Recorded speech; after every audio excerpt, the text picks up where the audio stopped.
கர்த்தாவே நீர் என்னை ஆராய்ந்து அறிகிறீர்.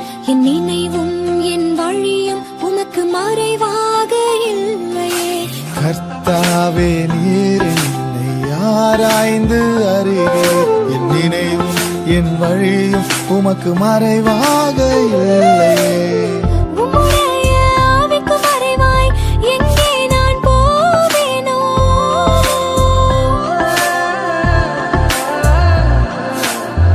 உம்முடைய சமூகத்தை